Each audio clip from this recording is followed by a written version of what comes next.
What's up everyone, welcome back to another amazing video. This time we are doing the PTB Spotlight for the newest character, the Unreal, or also known Girl from the Ring. Yes, the Ring chapter is coming to Dead by Daylight on March 8th. You've heard it here, as you can see from the intro of the video. You'll be able to actually play her on March 8th.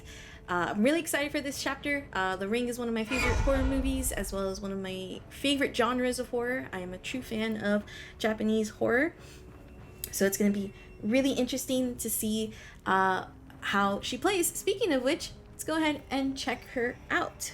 So first things first, lore-wise, they're definitely keeping her as the story of her incarnation, or her Japanese incarnation. I'm not too sure of any potential references in the American version of The Ring, but so far, any of the perks as well as storyline is coming from the Japanese movie. She has 3 perks to her arsenal. We have Scourge Hook, Floods of Rage.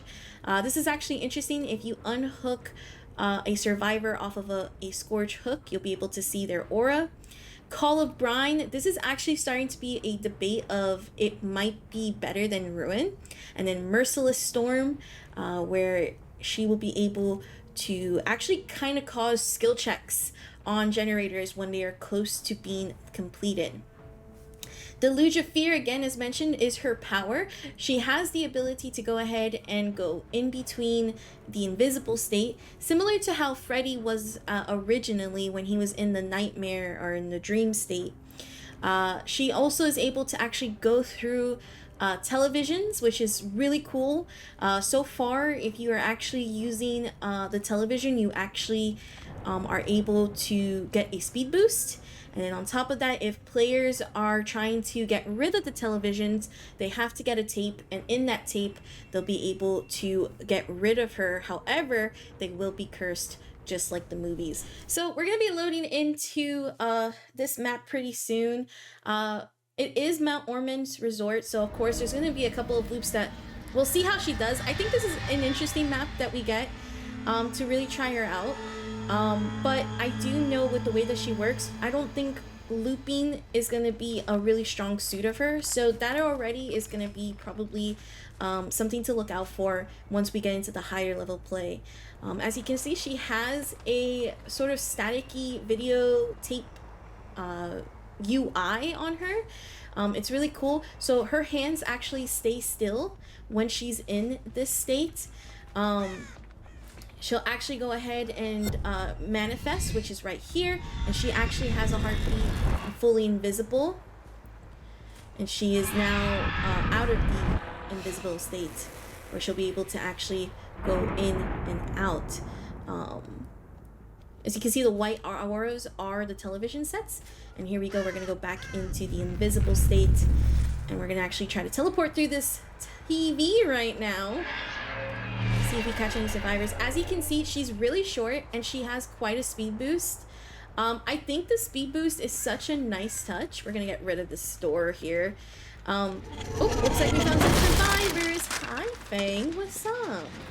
So here we go. This is a perfect example of the sort of like loop here. This is an unsafe loop for survivors.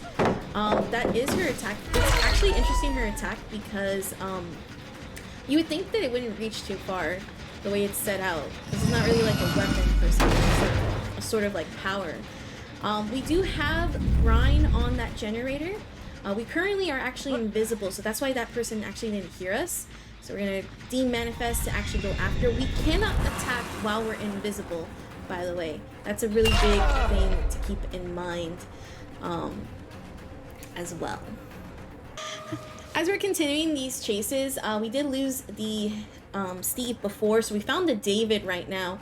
We're going straight into the full house. This is going to be a free hit for me as well. As you can see, when we hit Brine, that generator was really close to finishing, and it sounds like it's about 25% maybe at most. We might see a dead hard. Yep, there we go. You gotta love survivors and their dead hard. I noticed a couple of the patch notes did fix a little bit of rollback, and as well as the stretch res. Her animation to pick up survivors is actually really cool. She's not really holding them. She's sort of like teleporting them. It's really actually super cool. And we're gonna go back into the invisible state.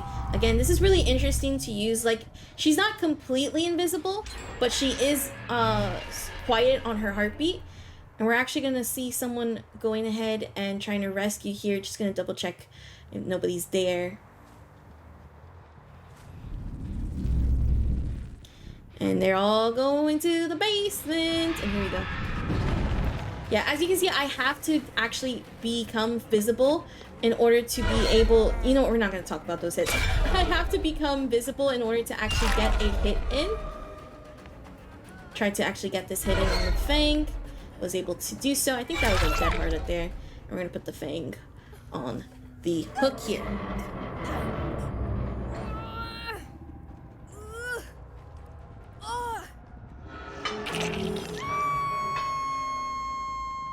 And that is it, everyone. That is the Ringu chapter for the Onryo. We do have a Survivor, but honestly, Survivor, we don't really play that here. And I think so, like, the Ring is a more cooler character. So, yeah, go ahead and let me know your thoughts on the chapter. And we'll see you on March 8th for more Ring content.